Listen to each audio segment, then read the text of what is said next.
The most dangerous game. Richard Connell. Off there to the right, somewhere, is a large island, said Whitney. It's rather a mystery. What island is it? Rainsford asked. The old charts call it Shiptrap Island, Whitney replied. A suggestive name, isn't it? Sailors have a curious dread of the place. I don't know why. Some superstition. Can't see it, remarked Rainsford, trying to peer through the dank tropical night that was palpable as it pressed its thick warm blackness in upon the yacht. You've good eyes, said Whitney with a laugh, and I've seen you pick off a moose moving in the brown fall bush at 400 yards, but even you can't see 4 miles or so through a moonless Caribbean night. Nor 4 yards, admitted Rainsford. Ugh. It's like moist black velvet. It will be light enough in Rio, promised Whitney.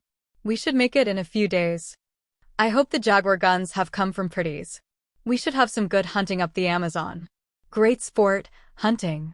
The best sport in the world, agreed Rainsford. For the hunter, amended Whitney. Not for the jaguar. Don't talk rot, Whitney said Rainsford. You're a big game hunter, not a philosopher. Who cares how a jaguar feels? Perhaps the jaguar does, observed Whitney. Bah.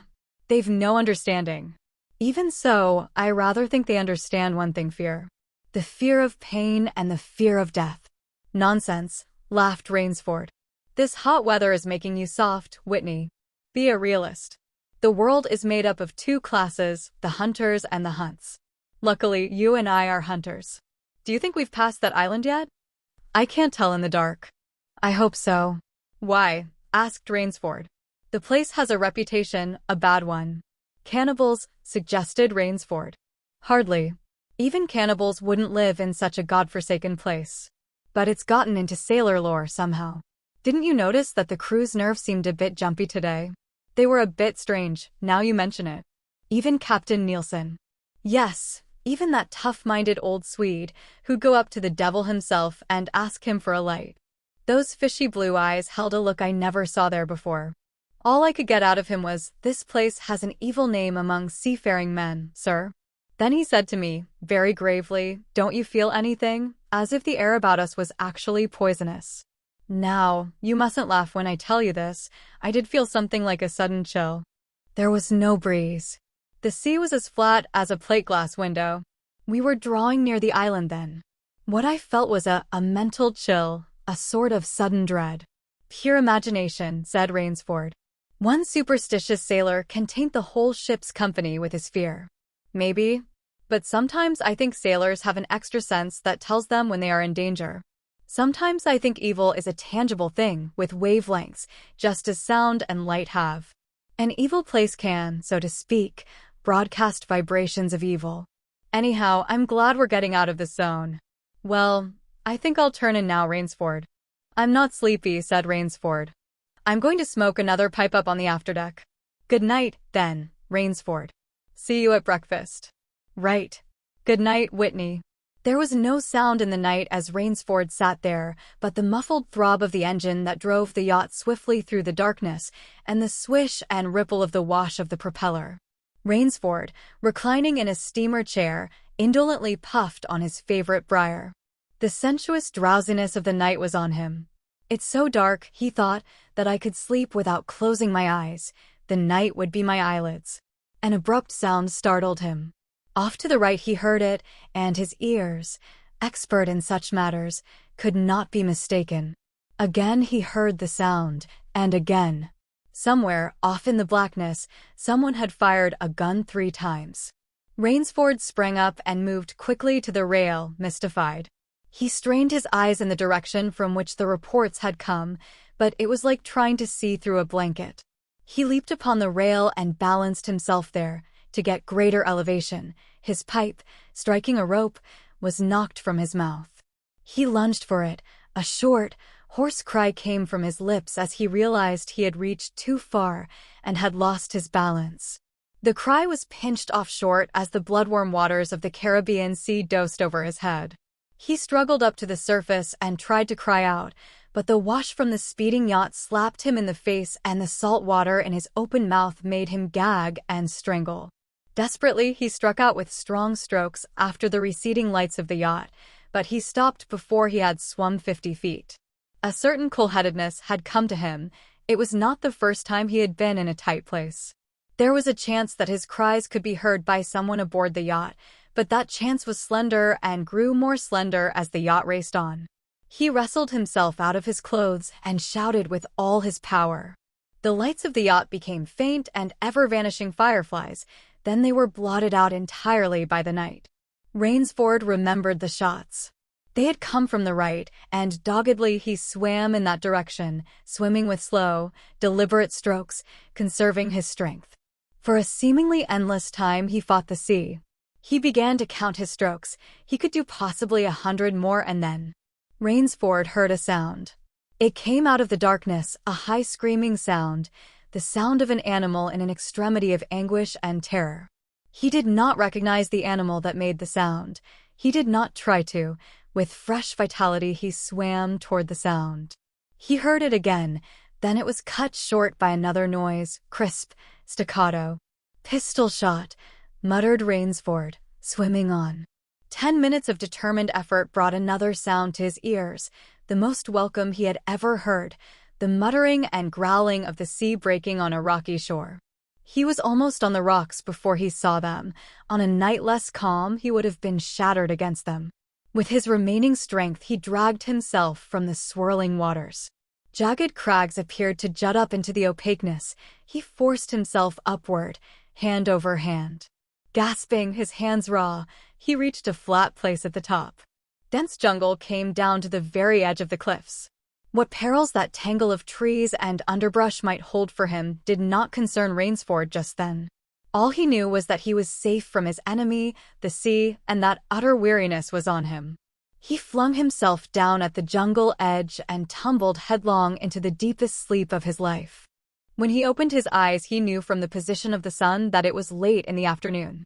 Sleep had given him new vigor. A sharp hunger was picking at him. He looked about him, almost cheerfully. Where there are pistol shots, there are men. Where there are men, there is food, he thought. But what kind of men, he wondered, in so forbidding a place? An unbroken front of snarled and ragged jungle fringed the shore. He saw no sign of a trail through the closely knit web of weeds and trees. It was easier to go along the shore, and Rainsford floundered along by the water. Not far from where he landed, he stopped. Some wounded thing, by the evidence, a large animal, had thrashed about in the underbrush. The jungle weeds were crushed down, and the moss was lacerated. One patch of weeds was stained crimson. A small, glittering object not far away caught Rainsford's eye, and he picked it up. It was an empty cartridge. "A .22, he remarked. "That's odd. It must have been a fairly large animal, too. The hunter had his nerve with him to tackle it with a light gun. It's clear that the brute put up a fight. I suppose the first 3 shots I heard was when the hunter flushed his quarry and wounded it. The last shot was when he trailed it here and finished it." He examined the ground closely and found what he had hoped to find, the print of hunting boots. They pointed along the cliff in the direction he had been going. Eagerly he hurried along, now slipping on a rotten log or a loose stone, but making headway. Night was beginning to settle down on the island. Bleak darkness was blacking out the sea and jungle when Rainsford sighted the lights. He came upon them as he turned a crook in the coastline, and his first thought was that he had come upon a village, for there were many lights. But as he forged along, he saw to his great astonishment that all the lights were in one enormous building, a lofty structure with pointed towers plunging upward into the gloom. His eyes made out the shadowy outlines of a palatial chateau. It was set on a high bluff, and on 3 sides of it cliffs dived down to where the sea licked greedy lips in the shadows. Mirage, thought Rainsford. But it was no mirage, he found, when he opened the tall spiked iron gate. The stone steps were real enough. The massive door with a leering gargoyle for a knocker was real enough, yet above it all hung an air of unreality. He lifted the knocker, and it creaked up stiffly as if it had never before been used. He let it fall, and it startled him with its booming loudness. He thought he heard steps within. The door remained closed. Again Rainsford lifted the heavy knocker and let it fall. The door opened as suddenly as if it were on a spring, and Rainsford stood blinking in the river of glaring gold light that poured out. The first thing Rainsford's eyes discerned was the largest man Rainsford had ever seen, a gigantic creature, solidly made and black-bearded to the waist. In his hand the man held a long-barreled revolver, and he was pointing it straight at Rainsford's heart. Out of the snarl of beard, two small eyes regarded Rainsford. "Don't be alarmed," said Rainsford, with a smile which he hoped was disarming. "I'm no robber. I fell off a yacht. My name is Sanger Rainsford of New York City." The menacing look in the eyes did not change, the revolver pointing as rigidly as if the giant were a statue. He gave no sign that he understood Rainsford's words, or that he had even heard them. He was dressed in uniform, a black uniform trimmed with gray astrakhan. "I'm Sanger Rainsford of New York," Rainsford began again. "I fell off a yacht. I am hungry." The man's only answer was to raise with his thumb the hammer of his revolver. Then Rainsford saw the man's free hand go to his forehead in a military salute, and he saw him click his heels together and stand at attention. Another man was coming down the broad marble steps, an erect, slender man in evening clothes. He advanced to Rainsford and held out his hand. In a cultivated voice marked by a slight accent that gave it added precision and deliberateness, he said, "It is a very great pleasure and honor to welcome Mr. Sanger Rainsford, the celebrated hunter, to my home." Automatically Rainsford shook the man's hand. "I've read your book about hunting snow leopards in Tibet, you see," explained the man. "I am General Zaroff." Rainsford's first impression was that the man was singularly handsome. His second was that there was an original, almost bizarre quality about the general's face. He was a tall man past middle age, for his hair was a vivid white, but his thick eyebrows and pointed military mustache were as black as the night from which Rainsford had come. His eyes, too, were black and very bright. He had high cheekbones, a sharp-cut nose, a spare, dark face, the face of a man used to giving orders, the face of an aristocrat. Turning to the giant in uniform, the general made a sign. The giant put away his pistol, saluted, withdrew. "Ivan is an incredibly strong fellow," remarked the general, "but he has the misfortune to be deaf and dumb. A simple fellow, but I'm afraid, like all his race, a bit of a savage." "Is he Russian?" "He is a Cossack," said the general, and his smile showed red lips and pointed teeth. "So am I. Come," he said, "we shouldn't be chatting here. We can talk later. Now you want clothes, food, rest. You shall have them. This is a most restful spot." Ivan had reappeared, and the general spoke to him with lips that moved but gave forth no sound. "Follow Ivan, if you please, Mr. Rainsford," said the general. "I was about to have my dinner when you came. I'll wait for you. You'll find that my clothes will fit you, I think." It was to a huge, beam-ceilinged bedroom with a canopied bed big enough for 6 men that Rainsford followed the silent giant. Ivan laid out an evening suit, and Rainsford, as he put it on, noticed that it came from a London tailor who ordinarily cut and sewed for none below the rank of duke. The dining room to which Ivan conducted him was in many ways remarkable. There was a medieval magnificence about it. It suggested a baronial hall of feudal times with its oaken panels, its high ceiling, its vast refectory tables where 20 men could sit down to eat. About the hall were mounted heads of many animals: lions, tigers, elephants, moose, bears, larger or more perfect specimens Rainsford had never seen. At the great table the general was sitting alone. "You'll have a cocktail, Mr. Rainsford," he suggested. The cocktail was surpassingly good, and, Rainsford noted, the table appointments were of the finest: the linen, the crystal, the silver, the china. They were eating borscht, the rich, red soup with whipped cream so dear to Russian palates. Half apologetically General Zaroff said, "We do our best to preserve the amenities of civilization here. Please forgive any lapses. We are well off the beaten track, you know." "Do you think the champagne has suffered from its long ocean trip?" "Not in the least," declared Rainsford. He was finding the general a most thoughtful and affable host, a true cosmopolite. But there was one small trait of the general's that made Rainsford uncomfortable. Whenever he looked up from his plate, he found the general studying him, appraising him narrowly. "Perhaps," said General Zaroff, "you were surprised that I recognized your name. You see, I read all books on hunting published in English, French, and Russian. I have but one passion in my life, Mr. Rainsford, and it is the hunt."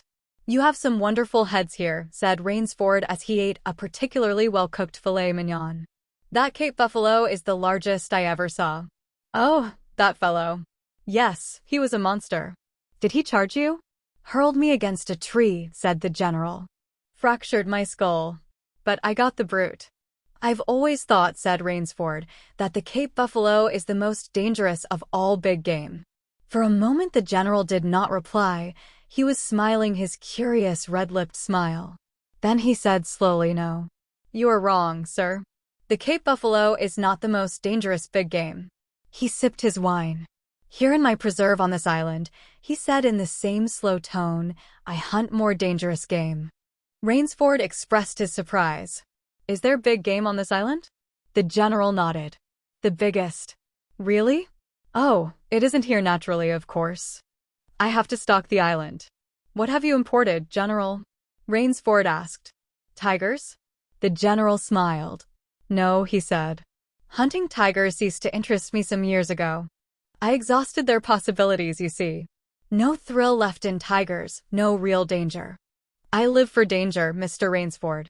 The general took from his pocket a gold cigarette case and offered his guest a long black cigarette with a silver tip. It was perfumed and gave off a smell like incense. "We will have some capital hunting, you and I," said the general. "I shall be most glad to have your society." "But what game?" began Rainsford. "I'll tell you," said the general. "You will be amused, I know. I think I may say, in all modesty, that I have done a rare thing. I have invented a new sensation. May I pour you another glass of port?" "Thank you, General." The general filled both glasses and said, "God makes some men poets. Some he makes kings, some beggars. Me he made a hunter. My hand was made for the trigger," my father said. He was a very rich man with 250,000 acres in the Crimea, and he was an ardent sportsman. When I was only 5 years old, he gave me a little gun, specially made in Moscow for me, to shoot sparrows with. When I shot some of his prize turkeys with it, he did not punish me. He complimented me on my marksmanship. I killed my first bear in the Caucasus when I was 10. My whole life has been one prolonged hunt. I went into the army. It was expected of noblemen's sons, and for a time commanded a division of Cossack cavalry, but my real interest was always the hunt. I have hunted every kind of game in every land. It would be impossible for me to tell you how many animals I have killed. The general puffed at his cigarette. After the debacle in Russia, I left the country, for it was imprudent for an officer of the Tsar to stay there. Many noble Russians lost everything. I, luckily, had invested heavily in American securities, so I shall never have to open a tea room in Monte Carlo or drive a taxi in Paris. Naturally, I continued to hunt, grizzlies in your Rockies, crocodiles in the Ganges, rhinoceroses in East Africa. It was in Africa that the Cape buffalo hit me and laid me up for 6 months. As soon as I recovered, I started for the Amazon to hunt jaguars, for I had heard they were unusually cunning. They weren't. The Cossack sighed. They were no match at all for a hunter with his wits about him and a high-powered rifle. I was bitterly disappointed. I was lying in my tent with a splitting headache one night when a terrible thought pushed its way into my mind. Hunting was beginning to bore me. And hunting, remember, had been my life. I have heard that in America businessmen often go to pieces when they give up the business that has been their life. "Yes, that's so," said Rainsford. The general smiled. "I had no wish to go to pieces," he said. "I must do something. Now, mine is an analytical mind, Mr. Rainsford. Doubtless that is why I enjoy the problems of the chase." "No doubt, General Zaroff." "So," continued the general, "I asked myself why the hunt no longer fascinated me. You are much younger than I am, Mr. Rainsford, and have not hunted as much, but you perhaps can guess the answer." "What was it?" "Simply this. Hunting had ceased to be what you call a sporting proposition. It had become too easy. I always got my quarry. Always. There is no greater bore than perfection." The general lit a fresh cigarette. No animal had a chance with me anymore. That is no boast. It is a mathematical certainty. The animal had nothing but his legs and his instinct. Instinct is no match for reason. When I thought of this, it was a tragic moment for me, I can tell you. Rainsford leaned across the table, absorbed in what his host was saying. It came to me as an inspiration what I must do, the general went on. And that was? The general smiled the quiet smile of one who has faced an obstacle and surmounted it with success. I had to invent a new animal to hunt, he said. A new animal? You're joking. Not at all, said the general. I never joke about hunting. I needed a new animal. I found one. So I bought this island, built this house, and here I do my hunting. The island is perfect for my purposes. There are jungles with a maze of traits in them, hills, swamps. But the animal, General Zaroff? Oh, said the general, it supplies me with the most exciting hunting in the world. No other hunting compares with it for an instant. Every day I hunt, and I never grow bored now, for I have a quarry with which I can match my wits. Rainsford's bewilderment showed in his face. I wanted the ideal animal to hunt, explained the general. So I said, what are the attributes of an ideal quarry? And the answer was, of course, it must have courage, cunning, and, above all, it must be able to reason. But no animal can reason, objected Rainsford. My dear fellow, said the general, there is one that can. But you can't mean, gasped Rainsford. And why not? I can't believe you are serious, General Zaroff. This is a grisly joke. Why should I not be serious? I am speaking of hunting. Hunting? Great guns, General Zaroff, what you speak of is murder. The general laughed with entire good nature. He regarded Rainsford quizzically. I refuse to believe that so modern and civilized a young man as you seem to be harbors romantic ideas about the value of human life. Surely your experiences in the war did not make me condone cold-blooded murder, finished Rainsford stiffly. Laughter shook the general. How extraordinarily droll you are, he said. One does not expect nowadays to find a young man of the educated class, even in America, with such a naive and, if I may say so, mid-Victorian point of view. It's like finding a snuff box in a limousine. Well, doubtless you had Puritan ancestors. So many Americans appear to have had. I'll wager you'll forget your notions when you go hunting with me. You've a genuine new thrill in store for you, Mr. Rainsford. Thank you, I'm a hunter, not a murderer. Dear me, said the general, quite unruffled, again that unpleasant word. But I think I can show you that your scruples are quite ill-founded. Yes, life is for the strong, to be lived by the strong, and, if needs be, taken by the strong. The weak of the world were put here to give the strong pleasure. I am strong. Why should I not use my gift? If I wish to hunt, why should I not?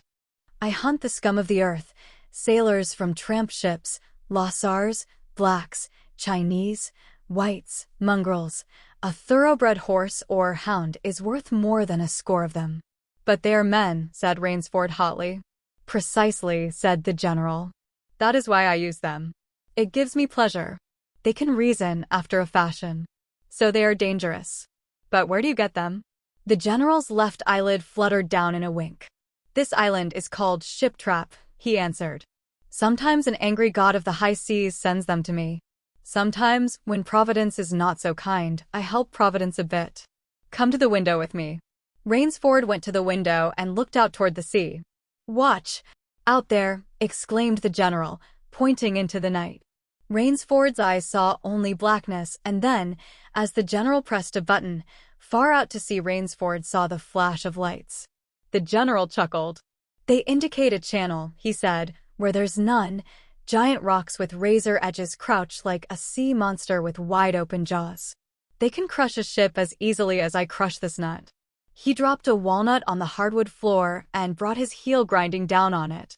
Oh, yes, he said, casually, as if in answer to a question, I have electricity. We try to be civilized here. Civilized? And you shoot down men? A trace of anger was in the general's black eyes, but it was there for but a second, and he said, in his most pleasant manner, Dear me, what a righteous young man you are. I assure you I do not do the thing you suggest. That would be barbarous. I treat these visitors with every consideration. They get plenty of good food and exercise. They get into splendid physical condition. You shall see for yourself tomorrow. What do you mean? We'll visit my training school, smiled the general. It's in the cellar. I have about a dozen pupils down there now. They're from the Spanish bark Sanlúcar that had the bad luck to go on the rocks out there. A very inferior lot, I regret to say. Poor specimens and more accustomed to the deck than to the jungle. He raised his hand, and Ivan, who served as waiter, brought thick Turkish coffee. Rainsford, with an effort, held his tongue in check. It's a game, you see, pursued the general blandly. I suggest to one of them that we go hunting. I give him a supply of food and an excellent hunting knife. I give him 3 hours' start. I am to follow, armed only with a pistol of the smallest caliber and range. If my quarry eludes me for 3 whole days, he wins the game. If I find him, the general smiled, he loses. Suppose he refuses to be hunted? Oh, said the general, I give him his option, of course. He need not play that game if he doesn't wish to. If he does not wish to hunt, I turn him over to Ivan. Ivan once had the honor of serving as official nauter to the great White Tsar, and he has his own ideas of sport. Invariably, Mr. Rainsford, invariably they choose the hunt. And if they win? The smile on the general's face widened. To date I have not lost, he said. Then he added, hastily, I don't wish you to think me a braggart, Mr. Rainsford. Many of them afford only the most elementary sort of problem. Occasionally I strike a Tartar. One almost did win. I eventually had to use the dogs. The dogs? This way, please. I'll show you. The general steered Rainsford to a window. The lights from the window sent a flickering illumination that made grotesque patterns on the courtyard below, and Rainsford could see moving about there a dozen or so huge black shapes. As they turned toward him, their eyes glittered greenly. A rather good lot, I think, observed the general. They are let out at 7 every night. If anyone should try to get into my house, or out of it, something extremely regrettable would occur to him. He hummed a snatch of song from the Follies Bergera. And now, said the general, I want to show you my new collection of heads. Will you come with me to the library? I hope, said Rainsford, that you will excuse me tonight, General Zaroff. I'm really not feeling well. Indeed, the general inquired solicitously. Well, I suppose that's only natural after your long swim. You need a good, restful night's sleep. Tomorrow you'll feel like a new man, I'll wager. Then we'll hunt, eh? I've one rather promising prospect. Rainsford was hurrying from the room. Sorry you can't go with me tonight, called the general. I expect rather fair sport, a big, strong black. He looks resourceful. Well, good night, Mr. Rainsford. I hope you have a good night's rest. The bed was good, and the pajamas of the softest silk, and he was tired in every fiber of his being, but nevertheless Rainsford could not quiet his brain with the opiate of sleep. He lay, eyes wide open. Once he thought he heard stealthy steps in the corridor outside his room. He sought to throw open the door. It would not open. He went to the window and looked out. His room was high up in one of the towers. The lights of the chateau were out now, and it was dark and silent, but there was a fragment of sallow moon, and by its one light he could see, dimly, the courtyard. There, weaving in and out in the pattern of shadow, were black, noiseless forms. The hounds heard him at the window and looked up, expectantly, with their green eyes. Rainsford went back to the bed and lay down. By many methods he tried to put himself to sleep. He had achieved a doze when, just as morning began to come, he heard, far off in the jungle, the faint report of a pistol. General Zaroff did not appear until luncheon. He was dressed faultlessly in the tweeds of a country squire. He was solicitous about the state of Rainsford's health. As for me, sighed the general, I do not feel so well. I am worried, Mr. Rainsford. Last night I detected traces of my old complaint. To Rainsford's questioning glance the general said, ennui. Boredom. Then, taking a second helping of crepe Suzette, the general explained, the hunting was not good last night. The fellow lost his head. He made a straight trail that offered no problems at all. That's the trouble with these sailors. They have dull brains to begin with, and they do not know how to get about in the woods. They do excessively stupid and obvious things. It's most annoying. Will you have another glass of Chablis, Mr. Rainsford? General, said Rainsford firmly, I wish to leave this island at once. The general raised his thickets of eyebrows. He seemed hurt.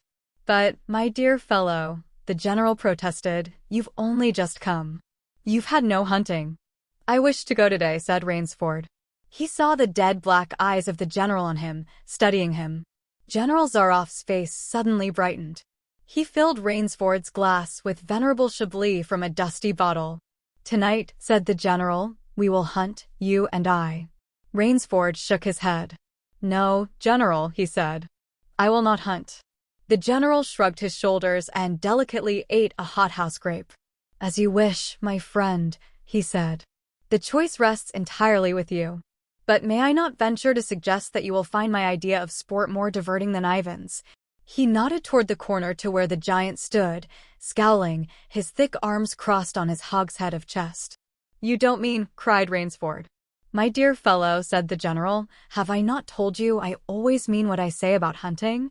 This is really an inspiration. I drink to a foeman worthy of my steel at last. The general raised his glass, but Rainsford sat staring at him. You'll find this game worth playing, the general said enthusiastically. Your brain against mine. Your woodcraft against mine. Your strength and stamina against mine. Outdoor chess. And the stake is not without value, eh? And if I win, began Rainsford huskily. I'll cheerfully acknowledge myself defeat if I do not find you by midnight of the third day, said General Zaroff. My sloop will place you on the mainland near a town. The general read what Rainsford was thinking. Oh, you can trust me, said the Cossack. I will give you my word as a gentleman and a sportsman. Of course you, in turn, must agree to say nothing of your visit here. I'll agree to nothing of the kind, said Rainsford. Oh, said the general, in that case, but why discuss that now? 3 days hence we can discuss it over a bottle of Veuve Clicquot and less. The general sipped his wine. Then a businesslike air animated him. Ivan, he said to Rainsford, will supply you with hunting clothes, food, a knife. I suggest you wear moccasins. They leave a purr trail. I suggest, too, that you avoid the big swamp in the southeast corner of the island. We call it Death Swamp. There's quicksand there. One foolish fellow tried it. The deplorable part of it was that Lazarus followed him. You can imagine my feelings, Mr. Rainsford. I loved Lazarus. He was the finest hound in my pack. Well, I must beg you to excuse me now. I always take a siesta after lunch. You'll hardly have time for a nap, I fear. You'll want to start, no doubt. I shall not follow till dusk. Hunting at night is so much more exciting than by day, don't you think? Au revoir, Mr. Rainsford. Au revoir. General Zaroff, with a deep, courtly bow, strolled from the room. From another door came Ivan. Under one arm he carried khaki hunting clothes, a haversack of food, a leather sheath containing a long-bladed hunting knife. His right hand rested on a cocked revolver thrust in the crimson sash about his waist. Rainsford had fought his way through the bush for 2 hours. I must keep my nerve. I must keep my nerve, he said through tight teeth. He had not been entirely clear-headed when the chateau gates snapped shut behind him. His whole idea at first was to put distance between himself and General Zaroff, and to this end, he had plunged along, spurred on by the sharp rowers of something very like panic. Now he had got a grip on himself, had stopped, and was taking stock of himself and the situation. He saw that straight flight was futile. Inevitably it would bring him face to face with the sea. He was in a picture with a frame of water, and his operations, clearly, must take place within that frame. I'll give him a trail to follow, muttered Rainsford, and he struck off from the rude path he had been following into the trackless wilderness. He executed a series of intricate loops. He doubled on his trail again and again, recalling all the lore of the fox hunt and all the dodges of the fox.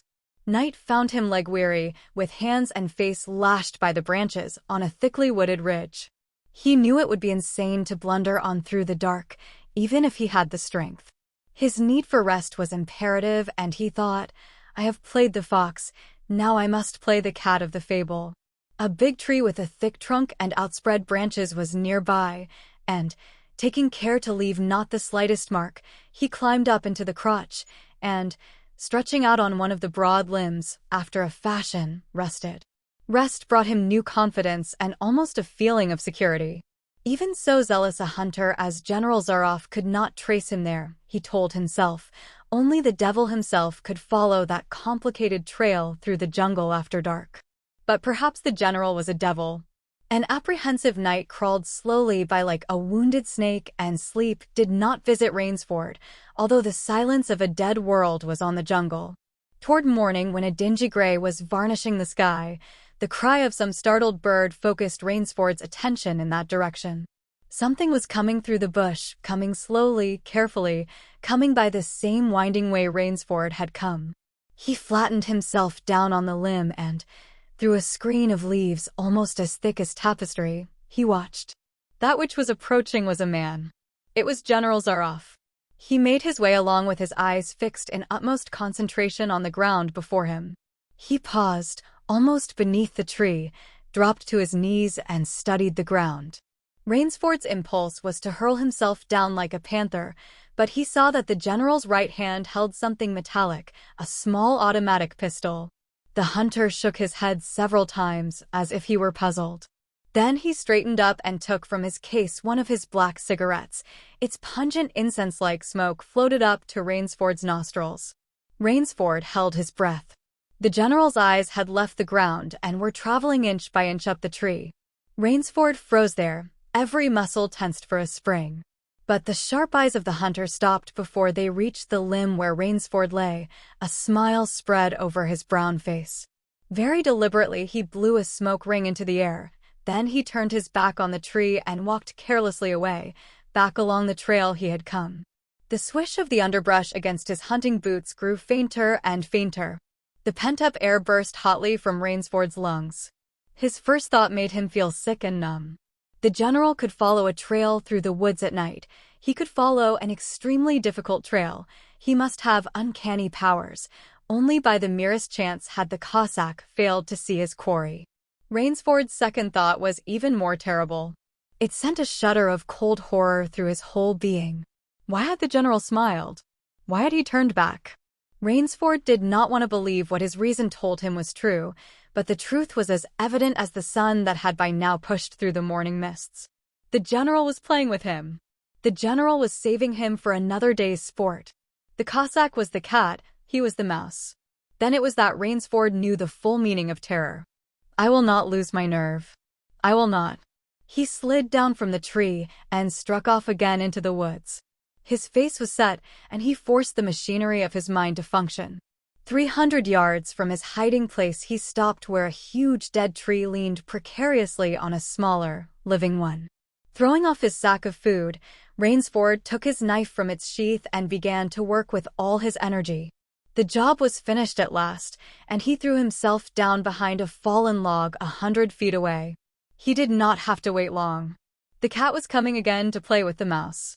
Following the trail with the sureness of a bloodhound came General Zaroff. Nothing escaped those searching black eyes, no crushed blade of grass, no bent twig, no mark, no matter how faint, in the moss. So intent was the Cossack on his stalking that he was upon the thing Rainsford had made before he saw it. His foot touched the protruding bough that was the trigger. Even as he touched it, the general sensed his danger and leaped back with the agility of an ape. But he was not quite quick enough. The dead tree, delicately adjusted to rest on the cut living one, crashed down and struck the general a glancing blow on the shoulder as it fell. But for his alertness, he must have been smashed beneath it. He staggered, but he did not fall, nor did he drop his revolver.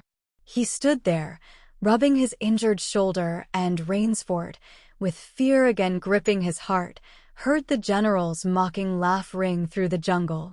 "Rainsford," called the general, "if you are within sound of my voice, as I suppose you are, let me congratulate you. Not many men know how to make a Malay man-catcher. Luckily for me, I, too, have hunted in Malacca. You are proving interesting, Mr. Rainsford. I am going now to have my wound dressed. It's only a slight one. But I shall be back. I shall be back."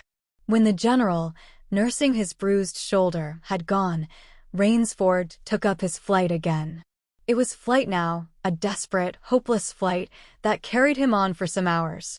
Dusk came, then darkness, and still he pressed on.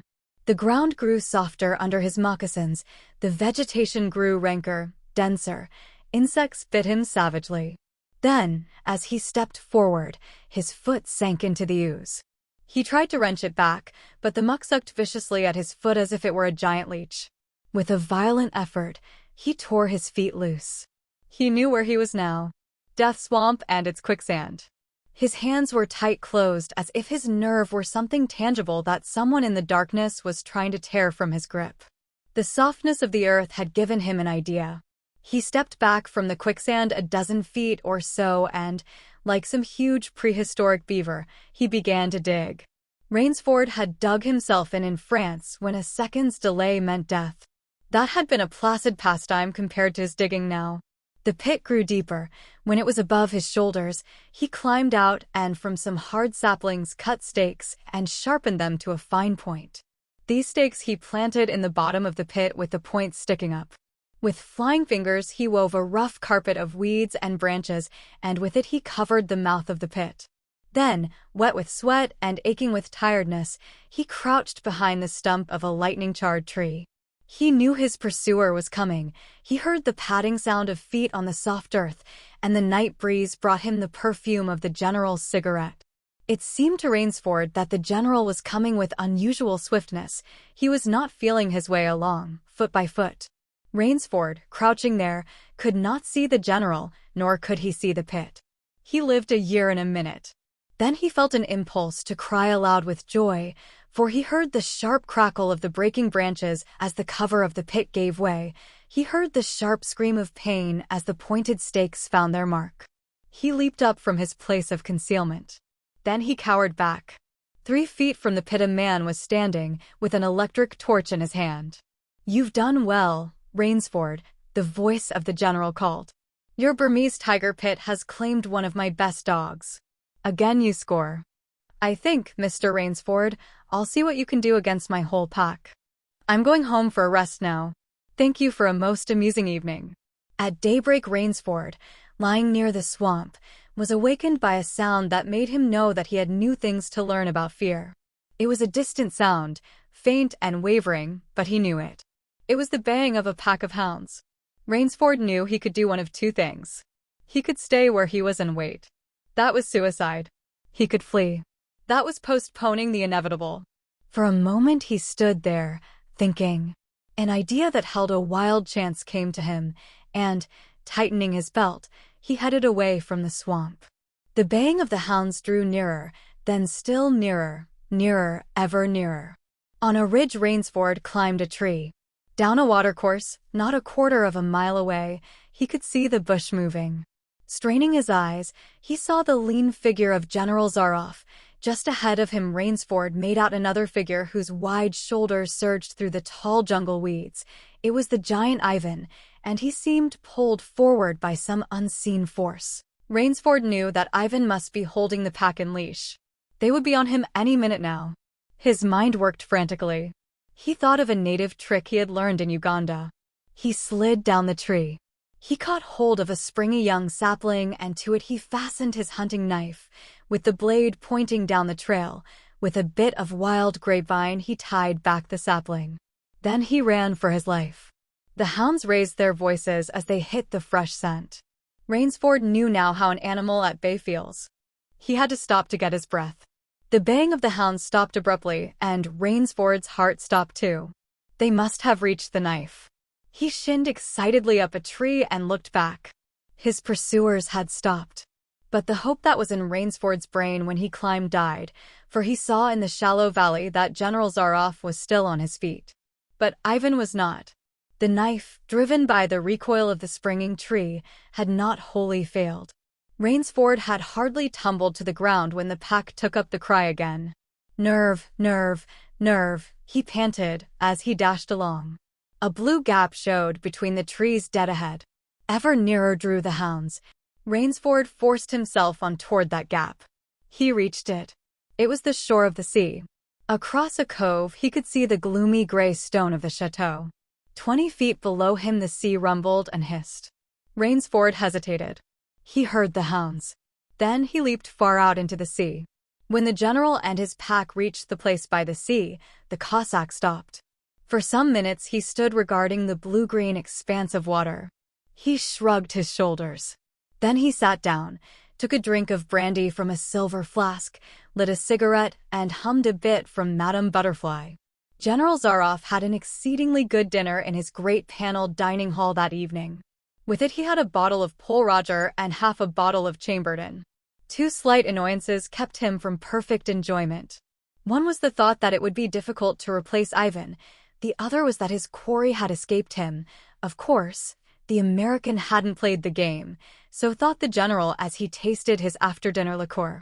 In his library he read, to soothe himself, from the works of Marcus Aurelius. At 10 he went up to his bedroom. He was deliciously tired, he said to himself as he locked himself in. There was a little moonlight, so, before turning on his light, he went to the window and looked down at the courtyard. He could see the great hounds, and he called, "Better luck another time," to them. Then he switched on the light. A man, who had been hiding in the curtains of the bed, was standing there. "Rainsford," screamed the general. "How in God's name did you get here?" "Swam," said Rainsford. "I found it quicker than walking through the jungle." The general sucked in his breath and smiled. "I congratulate you," he said. "You have won the game." Rainsford did not smile. "I am still a beast at bay," he said, in a low, hoarse voice. "Get ready, General Zaroff." The general made one of his deepest bows. "I see," he said. "Splendid. One of us is to furnish a repast for the hounds. The other will sleep in this very excellent bed. On guard, Rainsford." He had never slept in a better bed, Rainsford decided.